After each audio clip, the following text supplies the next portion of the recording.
The 2016 Ford Focus RS. Has Ford created a better hot hatchback than the automaker Volkswagen, who literally created the segment years and years ago?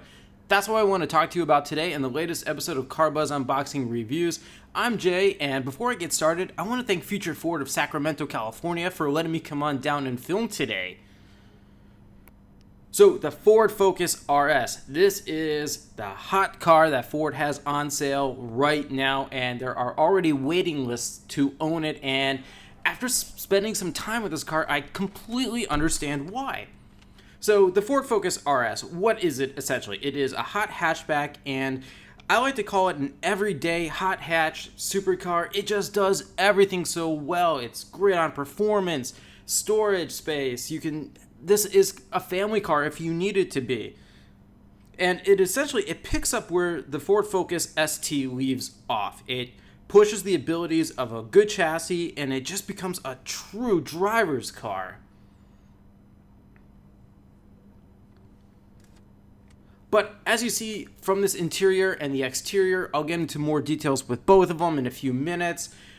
It essentially looks like the standard Ford Focus hatchback that you can go buy right now. But I assure you, this is a very different and very special car. So as I was saying, this interior, like any Ford Focus 5-door hatchback, it's essentially the same. There are a few exceptions. For starters, you have these Recaro bucket seats, and in this car, they're optional. The leather Recaro bucket seats are optional. And all Focus RSs, they get a turbo boost gauge and buttons to control the driving modes, which I'll get to shortly as well. So if you like the interior of the Ford Focus, or if you don't like it, well, this is essentially what you get. Now, would I have liked to see Ford give this car a better interior? Yes. However, that would have jacked up the price, and when I get to the final pricing of this, you're going to appreciate the very basic type interior that Ford decided to stick with for economical reasons that will benefit their customers. But overall, fit and finish was very good. Some cheaper plastics here and there, but overall everything is soft touch plastics. Rear seat space, decent enough, but the front bucket seats, man, they are just so supportive because they need to be. This car is made for serious drifting. And it even has a special drift mode. Talk to you about that in a few minutes as well.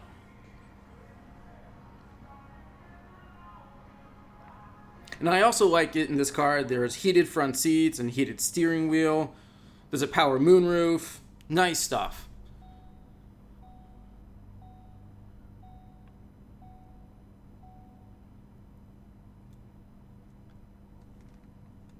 And I have to say, the overall dash layout, I've always liked it in the Focus. There are some people who've complained that the dash is a little too busy, there's too many buttons going on, but I like it.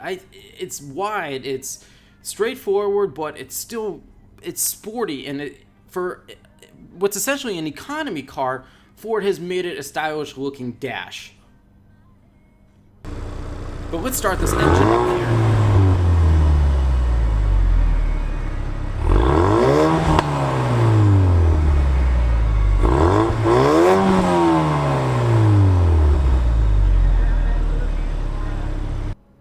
Okay, I'll talk to you more about that engine in just a few minutes because that is the heart of it all, and it is a special engine. But back to the interior briefly.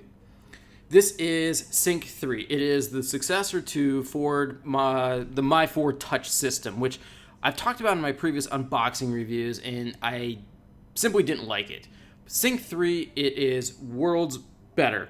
It's not the best infotainment touchscreen system out there, but it is without a doubt better than My Ford Touch. This is an 8-inch screen you can plug in with Apple CarPlay. It's got the Sony audio system with 10 speakers, navigation with voice command, which is actually excellent. The voice commands were fast and, above all, correct. And there's also, of course, a rear view camera. That's becoming pretty standard in most cars these days as well.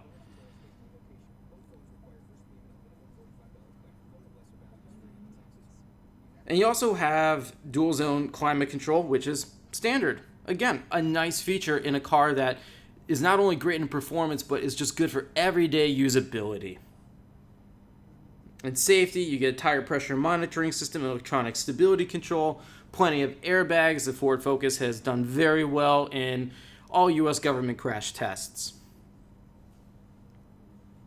But what's cool about the Focus RS, though, is that unlike the other Focus, the standard ones you can buy, this one, it is made in Germany. And, well, in Germany, they know how to build excellent performance cars. As you can see, 6-speed manual transmission. For the record, this car only comes in a 6-speed manual. There is no automatic or dual clutch options. Ford has assured us that that will never ever happen.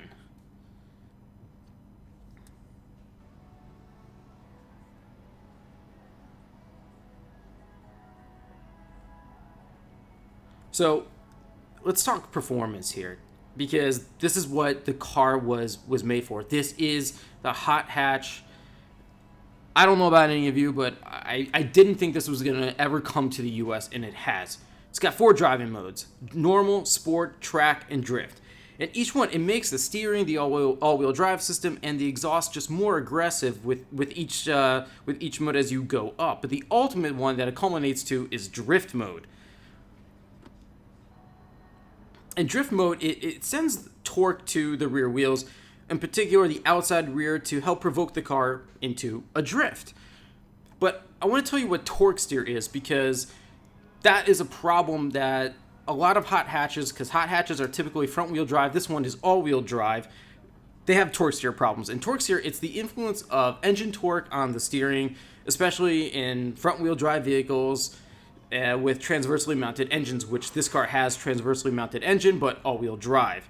For an example, during heavy acceleration, the steering may pull the car to one side, and that could really throw the driver off. And it can also be dangerous.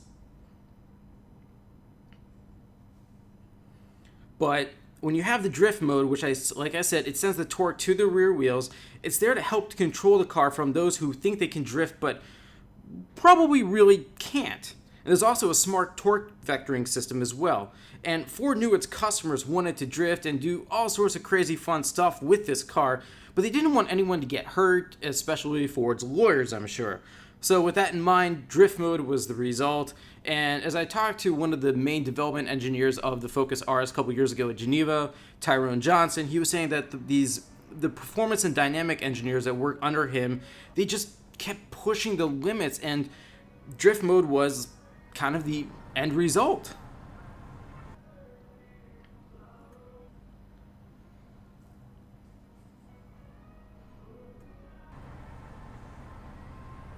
So let me explain that a little bit here. Assuming the RS, it's traveling in a straight line with zero slip at any of its 4 tires, the twin clutch all-wheel drive setup, which was developed almost entirely in-house, it sends 100% of the available power to the front axle. But when a slip is detected, or if there's steering input, up to 70% of the power, or the available power, can be sent rearward. That means the all-wheel drive system is capable of routing up to 70% of the available torque to the rear axle. And from there, it can be split evenly between each rear wheel, or in even more extreme cases, the system can instruct 100% of the 70% available engine torque to be directed at a single rear wheel to help rotate the car in corners, aka drifting. So, translation, this is an understeer mitigation system. It keeps all that torque and power in check, which you're going to need to.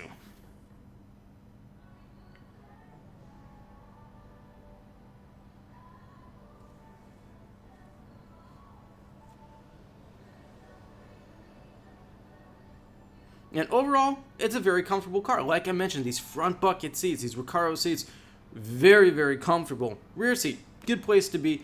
Decent enough leg room. Knee room is a little lacking, but I know for a fact that Ford is already developing the next generation Focus, and rear seat space is one of the areas that they are really focusing on improving. Now, The rear hot hatch, or a hatchback in general, this is what makes this car so good. Daily 43.8 cubic feet of space with the second row seats folded flat. There's 60/40 split folding rear seats, just like in most normal cars you see today.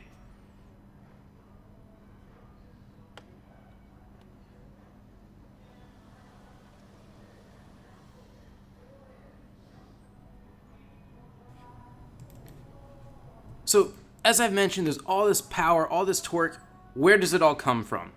It comes from a turbocharged 2.3 liter inline four, total of 350 horsepower and 350 pound-feet of torque. As I mentioned, it's paired exclusively to a 6-speed manual transmission. Now, what's really cool here is that this 2.3 liter EcoBoost engine, it's based on the same one found in the Mustang EcoBoost. But the difference is that this one has 40 more horsepower and 30 more pound-feet of torque, thanks to it's got a new turbocharger and a cylinder head. And it also has a unique cooling setup that's designed specifically for this car's transverse engine layout and a front end that's shaped differently than that of the Mustangs. So just to tell you what that means is that Ford has just invested a lot of time and money into a single model here, which is kind of a niche model. And its performance specs, all right, look, you're going to go 0 to 60 miles per hour, 4.6 seconds. Quarter mile time, 13.4 seconds at 105 miles per hour. There's also a launch control program to make things a little bit easier off the straight line for those of you who like to do that. And it also has an electronically limited top speed of 165 miles per hour. Fuel economy, with all that power, it's actually pretty good. 19 miles per gallon in the city, 25 on the highway, and a combined 22 miles per gallon. Now, this car weighs about 3,500 pounds, so again, with its fuel economy and its performance, it's right in line, 22 as a combined. Now, the exterior here, this is that nitrous blue paint that Ford has been using to promote this car and all these ads you've seen, and it costs an extra $695, but I think it's worth it because it just looks great. Combined with these 19-inch forged alloy wheels, they're wrapped in Michelin Super Sport summer tires. And even with all those impressive performance specs I told you, there aren't any major carbon fiber parts here. But it does, of course, have Brembo brakes, a dual exhaust system with bright tips, a rear spoiler, LED signature lighting, and power folding mirrors. And as I was mentioning, if you compare this Focus to the ST or a base Focus, the only difference is you're going to see this rear spoiler right here with the RS badge and a different front end. And of course, the wheels. But the body itself hasn't at all changed. And that's what's so cool about hot hatches. They look like everyday cars from the outside, but they're engineered differently and they're so much more powerful than their base counterparts. So let's talk pricing. This car has a $35,900 base price, but more specifically, it has $5,770 worth of options.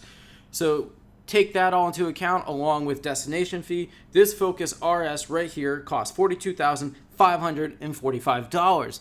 And that is an incredible bargain. Because let's talk about the competition. You have the VW Golf R, which it's kind of like the Volkswagen GTI, which I did an unboxing review of as well, and I absolutely love the GTI. But the Golf R also has all-wheel drive. But compared to this, the Focus RS, the Golf R is kind of tame. This is the better driver's car, right here, and for about the same price. The Golf R is going to go for over $40,000, but the Focus RS is just more fun to drive. And the Subaru WRX STI, that's going to start at around $35,000 to around $40,000 as well. Also all-wheel drive. A lot of fun, but it's just a little different. This is better on track, the Focus RS, especially for drifting. Now, if this car is a little too much for you, maybe it is for some, there's also, as I mentioned, the Focus ST and the VW Golf GTI, both around $25,000 to $30,000, front-wheel drive, great hot hatches right there. And if you're willing to spend more, there's also the Audi S3, but in my opinion, I think it's overpriced and it's just not nearly as much fun to drive as this. So what do I like? Well, the engine and gearbox combo and the handling, it sets a new standard for what a hot hatch is, and yes, Volkswagen needs to be paying attention here. What don't I like? Well, as I mentioned, the interior, it's really nothing special, and I think that drift mode is probably capable of being more extreme, but I'm guessing Ford deliberately held back because their lawyers said so. That's my guess. Also, what I don't like, dealer markups. This car is in so much high demand right now. I've heard that Ford dealers are actually increasing the price. That's how it goes. Alright everyone, I'm out of time for today. Thanks so much for watching. If you have any more questions for me, leave them in the comments section below. Any suggestions for future unboxing reviews, also leave those in the comments section. And be sure to subscribe to the CarBuzz Unboxing YouTube channel. And stick around for my next unboxing review. See you next time.